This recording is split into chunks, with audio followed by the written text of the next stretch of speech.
Welcome back to Redacted Frequencies. I'm Cypher. And I'm Echo. We're so glad you're joining us today for what is going to be, well, quite the deep dive. Wouldn't you say, Cypher? Oh, absolutely, Echo.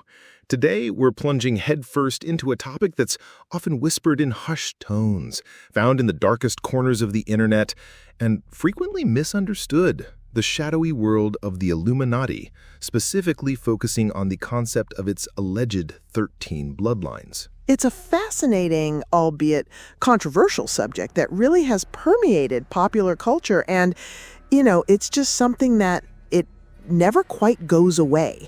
So we're going to try to peel back some layers, explore where these ideas come from, and really set the stage for a critical look at how these narratives have evolved over time. We'll be dissecting some key texts and theories that form the backbone of this enduring conspiracy. It's going to be an intriguing and hopefully very enlightening exploration. So where do we even begin with such a dense topic, Cypher? I mean, there are so many threads that weave into the Illuminati bloodline narrative. You're right, Echo. And to really understand it, we have to start at what many consider the definitive source for these particular claims. Fritz Springmeier's book, Bloodlines of the Illuminati, published in 1995. Yes, Springmeier. His work is constantly cited. It's almost the Bible, if you will, for anyone diving into, the 13 elite bloodlines theory. Exactly. This book basically posits that there are these 13 elite families, and he names them, like the Rothschilds, Rockefellers, Kennedys, DuPonts, who, according to him, secretly control global finance, media, politics, and pretty much all secret societies. Right, so it's not just like a general shadowy group. He's very specific, outlining these family names and giving them a sort of historical context within his framework. And the thing is, despite it being, overtly a conspiracy theory, Springmeier's book really has become this foundational text. It's the one that people always go back to when they're discussing these very complex and interwoven narratives about global control and secretive bloodlines. It's almost as if he created the definitive list, isn't it? It gave shape to something that might have been a bit more amorphous before. He really, for lack of a better term, codified the whole thing. He absolutely did. And it's a critical point to understand how this narrative gained such traction because his work provided a specific structure and a list of names that people could latch on to. It shifted from vague whispers to a more, quote-unquote, defined conspiracy. So picking up on that codified list, Cypher, what exactly are these alleged unique areas of influence that Springmeier attributes to each bloodline? Is it like one family for finance, another for media, and so on? Yeah, that's pretty much it, Echo.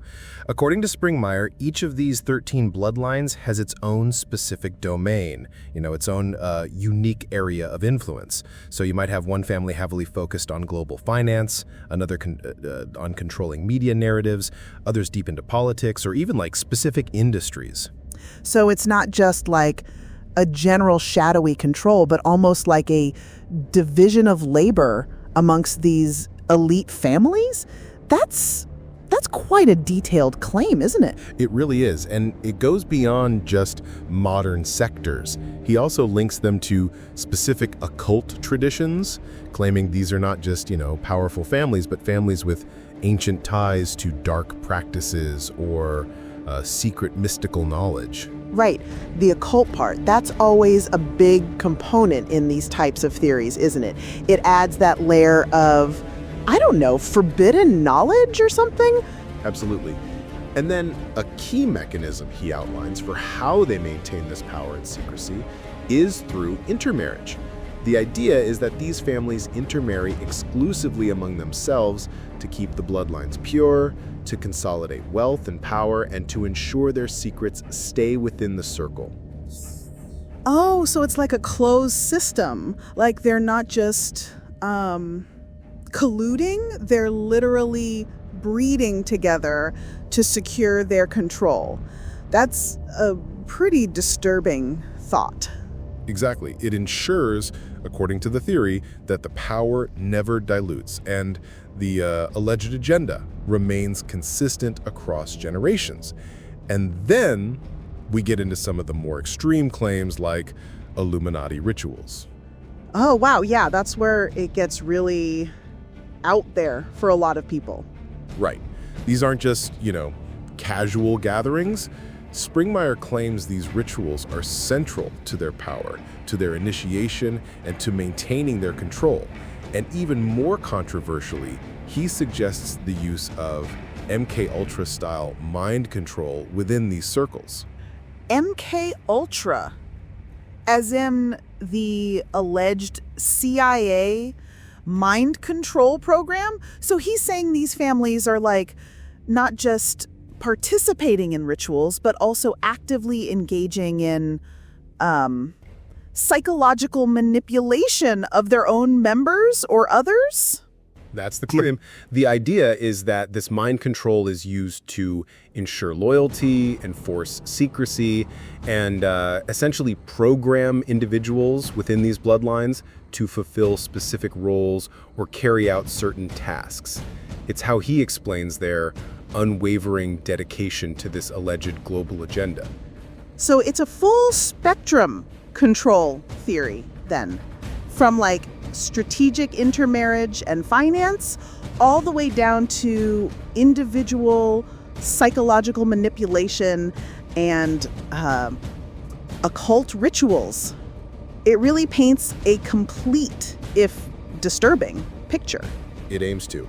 And it's these specific, granular claims, however unverifiable, that give the theory its persuasive power for many who delve into it.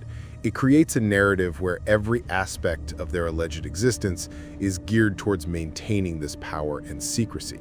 So, we've just talked about Springmeier's 13 bloodlines, which, paints a pretty detailed picture of how these families allegedly operate. But now, we're going to broaden our scope a little bit and introduce another key figure in this whole narrative, Dr. John Coleman and his theory of the Committee of 300. Ah, the Committee of 300. I've heard that phrase before. How does Coleman's theory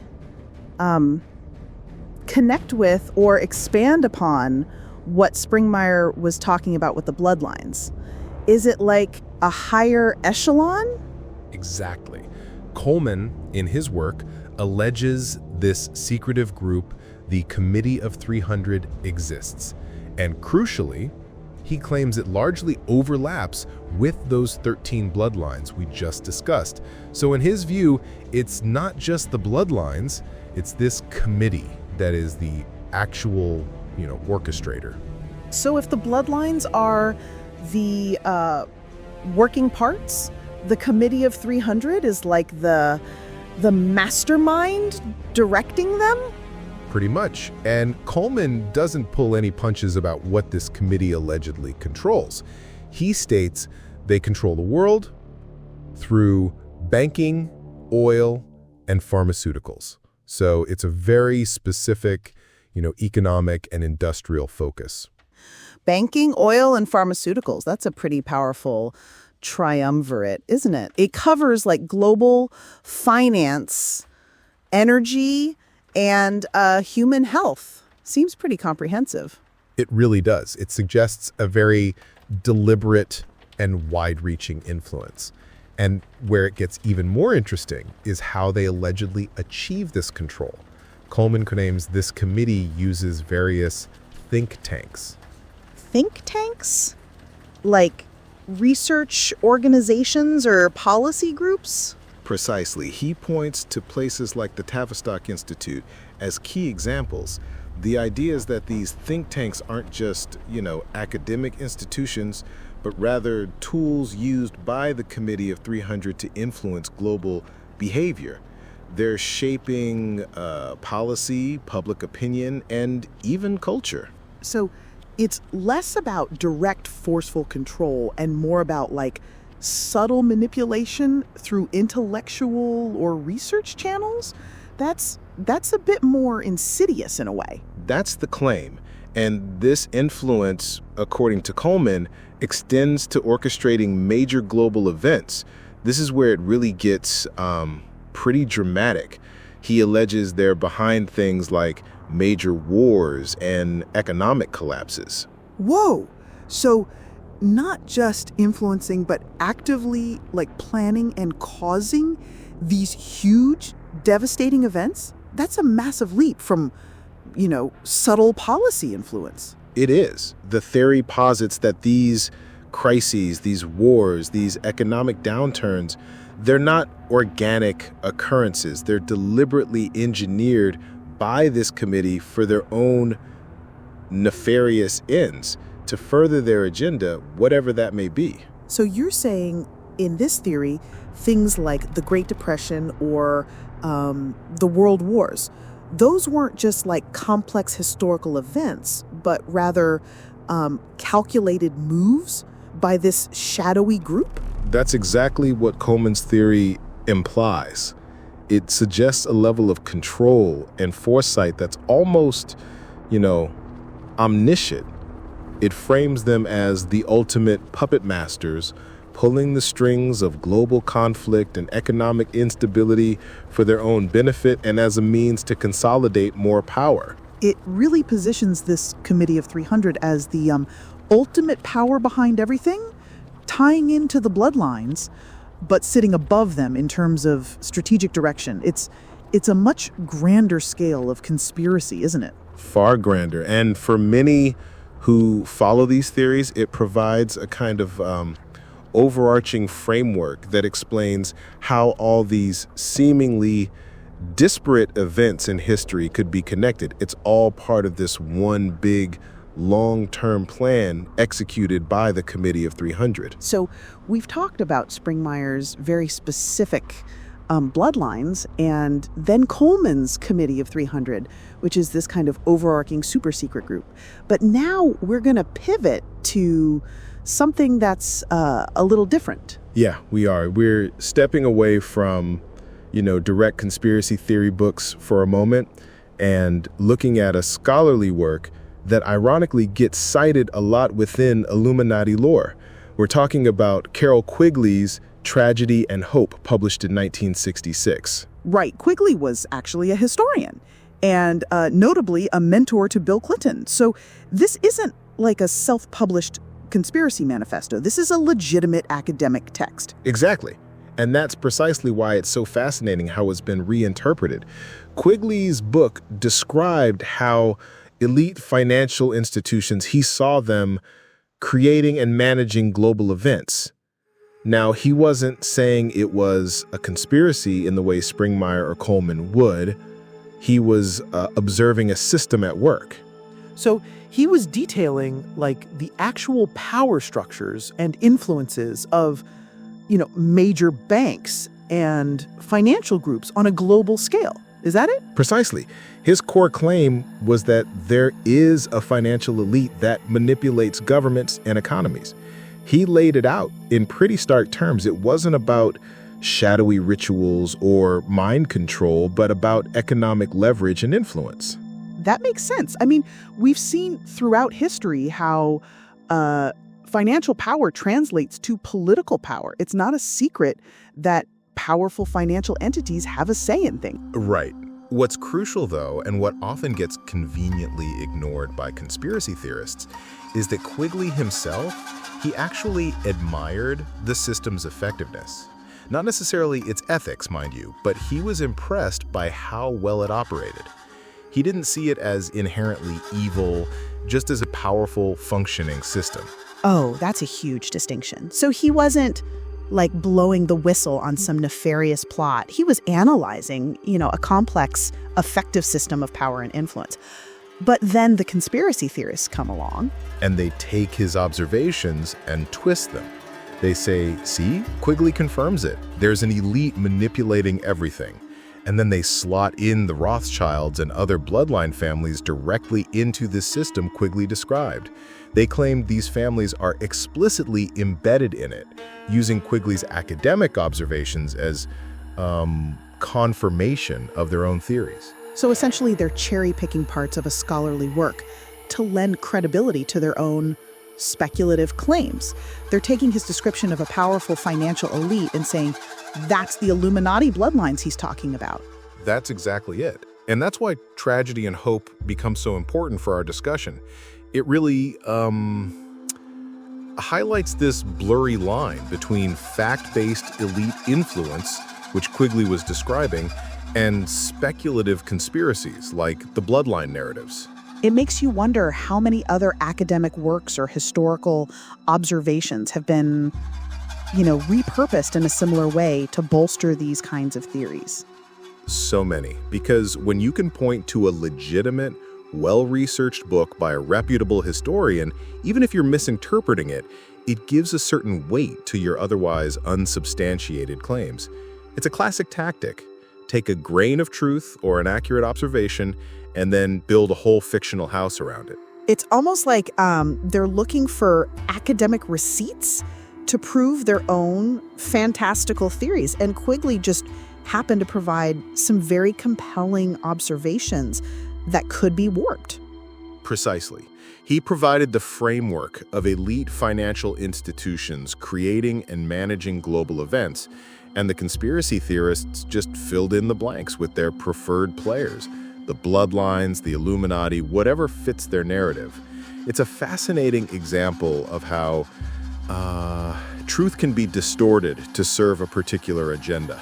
So, that's Carroll Quigley, a scholarly source reinterpreted to fit the bloodline narrative. But now we're going to dive even further back in time, to an era that was ripe for paranoia and suspicion, the Cold War. Absolutely. And this next source, Pawns in the Game by William Guy Carr, published in 1958, really embodies that early Cold War fear. Carr was a former Canadian naval officer, and his book argues for this international conspiracy. Right, and not just any conspiracy. Carr explicitly claims it's rooted in Luciferianism, and that it's led by, you guessed it, Illuminati bloodlines. He says they're the ones manipulating world events. Yeah, he takes it to a whole other level compared to, say, Quigley, who is more observational. Carr is very clear. World wars, revolutions, he argues they were all planned by these elite bloodlines. Planned? So, World War I and II, the Russian Revolution, all orchestrated by these shadowy figures? That's quite the claim to make. It is, and he extends it further. Carr sees groups like Freemasonry and the Jesuits as direct tools of the Illuminati. They're just like puppets in this grand scheme. Oh, wow. So he's connecting historical secret societies and religious orders directly to the Illuminati bloodlines. That's a pretty common thread in a lot of these older conspiracy theories, isn't it? The idea that these well-known, albeit sometimes secretive groups are just fronts. Exactly. And it ties into his larger claim that globalism and central banking are, in his words, stepping stones to a new world order. This phrase, new world order, it really gained traction during this period. That's where you start seeing the language shift too, from just a powerful elite to this specific New World Order agenda. So you're saying Carr's book is basically a product of its time, reflecting the anxieties of the Cold War. Precisely. It's a fantastic example of how that Cold War era paranoia, that fear of hidden enemies and global domination, directly influenced the evolution of these bloodline theories. Everything was about, subversive forces, secret agendas. It fed into the idea that there was a hidden hand pulling the strings. It makes sense, in a way. You have this massive geopolitical tension, the threat of nuclear war, and people are looking for answers, for someone to blame, for a coherent narrative to make sense of the chaos. And a secretive, powerful group manipulating everything fits that need. And Carr provided that narrative. He essentially mapped the external geopolitical fears onto this internal, secretive cabal led by the Illuminati bloodlines. It illustrates how these theories weren't just born in a vacuum. They adapted and incorporated the prevailing anxieties of the time. So if Springmeier gave us the specific 13 families and Coleman broadened it to the committee of 300, Carr is showing us how these bloodline theories were already being used to explain major global conflicts like wars and even the push towards things like global financial systems way back in the mid-20th century. Yet he's connecting the dots, in his view, between these hidden bloodlines and monumental events, essentially laying the groundwork for how these narratives would continue to evolve and incorporate new fears as time went on. It's a real time capsule of that particular era of conspiracy thinking. So we've gone from ancient bloodlines to the Cold War, and now we're going to fast forward a bit to a document that really marks a significant shift in how these bloodline theories evolved. Our final source for today's discussion is something called Silent Weapons for Quiet Wars. Oh, that's a classic. It's an anonymous document allegedly discovered in a copier back at a U.S. military base back in 1979. And it outlines how global elites, these same bloodline types, supposedly wage what it calls quiet wars on the masses. Right, quiet wars, and the method isn't through bombs and bullets, but through economic manipulation and social engineering. It's a very different kind of control than the more ritualistic or occult stuff we heard about earlier. Yeah, it's a departure from the overtly occult themes of some earlier theories, isn't it? The core claim here is that economic control is the primary tool to subjugate populations effectively without needing overt violence. It's subtle. It is. It's almost like a more sophisticated or maybe insidious form of control. Instead of direct force, you're looking at manipulating systems to achieve the same ends. And it really paints a picture of bloodline elites deploying psychological and technological warfare. Exactly. It's not just about secret rituals anymore. It's about psychological operations, influencing behavior through data, through economic levers. And what's really interesting is that the document itself references systems thinking. It suggests a technocratic elite.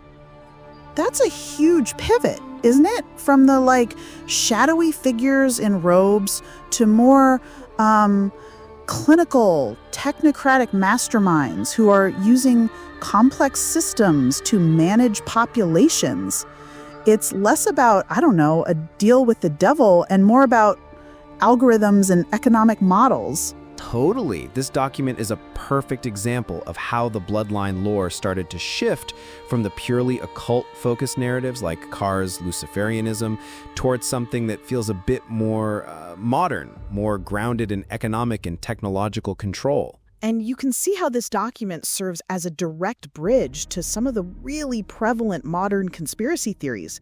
We're talking about concerns around artificial intelligence, ubiquitous surveillance, the role of central banks in controlling our lives. Absolutely. When people talk about, say, central bank digital currencies or AI taking over or even things like social credit systems, you can trace some of that foundational paranoia back to ideas like those presented in Silent Weapons for Quiet Wars. It links the old bloodline elite concept to these new, very tangible technologies and institutions. So it's almost like these older bloodline theories provided the framework, and then as technology advanced and as our understanding of economics became more complex, those same frameworks were just reapplied to the new tools of control. Exactly. The names might change, the specific mechanisms might evolve, but the underlying narrative of a powerful, secretive elite pulling the strings,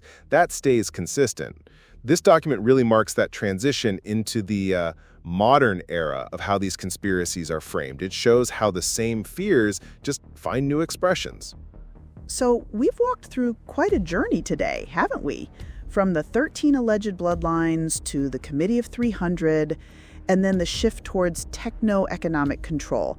But at this point, I think it's crucial we take a step back and talk about all of this with a critical lens. Absolutely, Echo. I mean, we presented these theories, these historical documents. Some of them are pretty wild. And while it's fascinating to explore the narratives, it's also really important to, separate the wheat from the chaff, so to speak.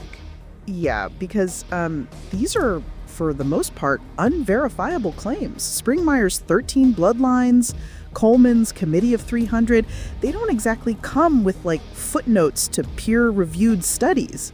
Right, and that's the thing. While there are documented instances of elite influence in global affairs, like Quigley points out with financial institutions, these specific bloodline narratives often take that factual kernel and then extrapolate it into these vast, intricate conspiracies without concrete evidence. It's almost like a game of telephone, isn't it? You start with the truth, like powerful people exist and influence things, and then by the time it gets to the bloodline theory, it's morphed into something much grander, much more insidious, and ultimately impossible to prove. Exactly, and that's the blurry line we've been trying to highlight. Where does fact-based observation of elite networks end, and where does speculative conspiracy begin? For example, the Rothschilds are a real, influential banking family, but the idea that they're, orchestrating world wars through occult rituals, that's a massive leap. And it's that leap, I think, that we really want our listeners to be aware of. It's one thing to acknowledge that wealth and power often concentrate and influence policy. It's another to believe in a hidden cabal of intermarrying families pulling every single string through mind control and secret rites. Yeah, and the challenges in distinguishing these things are huge because the theories often blend real historical figures and events with completely fabricated details. So you'll have some listeners latching on to the real bits and then assuming the whole thing must be true. Precisely. So our aim here isn't to debunk every single specific claim, because honestly, that would be an endless task given their lack of verifiable sources. It's more about equipping our listeners with the tools to approach these narratives critically. Yeah, to be discerning, to ask what's the evidence for this specific claim? Is this information coming from a credible source? Could there be a simpler explanation? Or is this a pattern I'm being led to see rather than one that genuinely exists? And also just considering the motivations behind some of these theories. As we saw with Carr's work, a lot of them emerged from specific historical contexts, like the Cold War paranoia. And they often serve to explain complex global events in a very simplistic, almost satisfying way. Yeah, it's easier to believe that a secret group is controlling everything than to grapple with the messy, unpredictable realities of international relations or economic cycles. It gives people a clear villain, a clear target. So as we wrap up this exploration of the Illuminati bloodlines and these various theories, we really encourage everyone listening to take everything with a grain of salt, to enjoy the ride, enjoy the stories, but always, always question. So as we wrap up this exploration of the Illuminati bloodlines and these various theories, we really encourage everyone listening to take everything with a grain of salt, to enjoy the ride, enjoy the stories, but always, always question. Absolutely, Cypher. And that brings us to the end of another episode of Redacted Frequencies. It's been quite the deep dive into the shadows, hasn't it? It certainly has, Echo. Thanks for navigating these intricate webs of theory with me. And thank you, our incredible listeners, for tuning in and joining us on this journey. Yes, a huge thank you. If you're watching on YouTube, please remember to hit that like button and subscribe to our channel. It really helps us out. And don't forget to join us next time. We'll be diving even deeper into another fascinating topic: how Freemasons hide in plain sight around the world. You won't want to miss it. Until then, keep those frequencies redacting. Goodbye. See you next time.